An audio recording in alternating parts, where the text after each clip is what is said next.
चुलत भावाच्या लग्नाला निघालोत. बघतो तर गाडी अस्वच्छ. मग काय पप्पांना ते जमत नाही. आम्ही गाडीत बसलेच त्यांनी गाडीला बाहेरून पाणी मारलं आणि स्वच्छ करून घेतली. मी काही असा मेकअप केलेला होता जो की साधा आणि सिंपल होता, कारण की उन्हाळ्यात मला साडी तर घालूच वाटत नाही, म्हणून मी माझं ड्रेसवर गेले होते. फटाक्याचं दुकान दिसलंच, मी तुडीला फटाके घ्यायला पप्पा गेलते. आम्ही लग्नाच्या तिथे पोचलोत. आम्ही लवकर पोचलो होतो, त्याच्यामुळे काही तयारी नव्हती. नंतर बसून खूप कंटाळा आलेला होता. फायनली नवरा नवरीची एंट्री झाली, लग्न लागलं आणि मग काय सगळे पाहुणे मंडळी निघाले जेवायला. सगळ्यात आधी कुठेही गेले तरी जेंट्स आधी स्वतःचाच नंबर लावून घेतात, लेडीज मात्र वाट बघत बसतात. मग काय जेवायला गेले. मस्तपैकी मट्टा होता, बाहेर ऊन आणि आत मस्त थंडगार असा मट्टा. मी तर 5 ग्लास मट्टा पिला, जेवण तर काही केलंच नाही, थोडंसंच खाल्लं होतं. आणि इकडे हे डेकोरेशन ते चालू होतं, पण आम्हाला काही वेळ नव्हता. मला पुढे आत्याच्या घरी जायचं होतं, मग आम्ही तिथून निघालो. त्यांच्या गावची यात्रा होती, म्हणून जाता जाता देवाचं दर्शन वगैरे घेऊन माझ्या आत्याच्या मुलीच्या घरी गेलो. तिथंच मी इथल्या कंपनी भेटली होती. मी मात्र मट्टा पिऊन सुस्तावले होते, म्हणून मी छान झोप घेतली. बघते मुलांचा आवाज येत नव्हता, तर हे दोघंजण मस्तपैकी मोबाईल बघत बसले होते. आज जावे बापूच्या पाहुणचारासाठी मासे, चिकन वगैरे खूप काय काय आणलं होतं. सगळं बनवाजवणी चालू होती. या दोघांना भूक लागली म्हणून यांना जेवायला वाढलं. हिचा स्वयंपाक चालू होता. मी स्मितला दुसरीकडे घेऊन गेले माझ्या दाजींच्या घरी. तिथं लेकरं रंगपंचमी खेळत होते. ह्याला काहीतरी वेगळंच वाटत होतं, मजा वाटत होती त्यांच्यासोबत खेळून, कारण की ह्याला खेळायला कधी इकडं लहान मुलं नाही आहेत कळमला.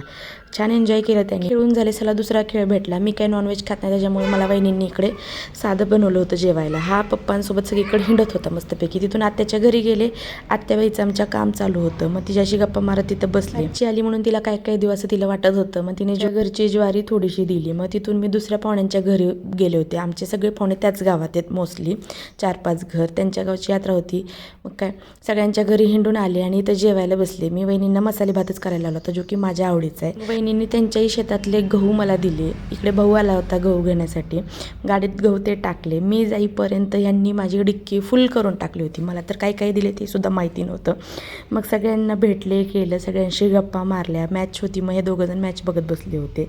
निघायचा टाईम झालेला होता, पण थोड्या गप्पा मारत बसलो होतो. मी थोडी ते दिवसभर काय काय ते खूप भारी वाटत होतं. माझ्याशी गप्पा मारत मारत कधी शेजारच्यांच्या घरी गेलं मला कळलं पण नाही. तिथून मला हाका मारत होता.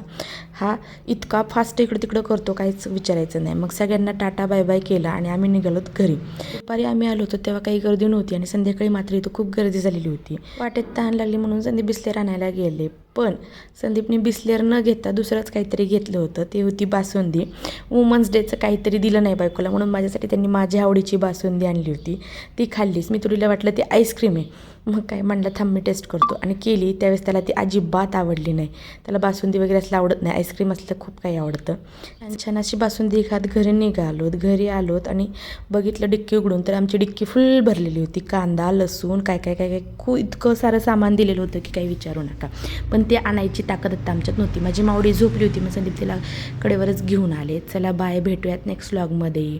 Bye bye, see you.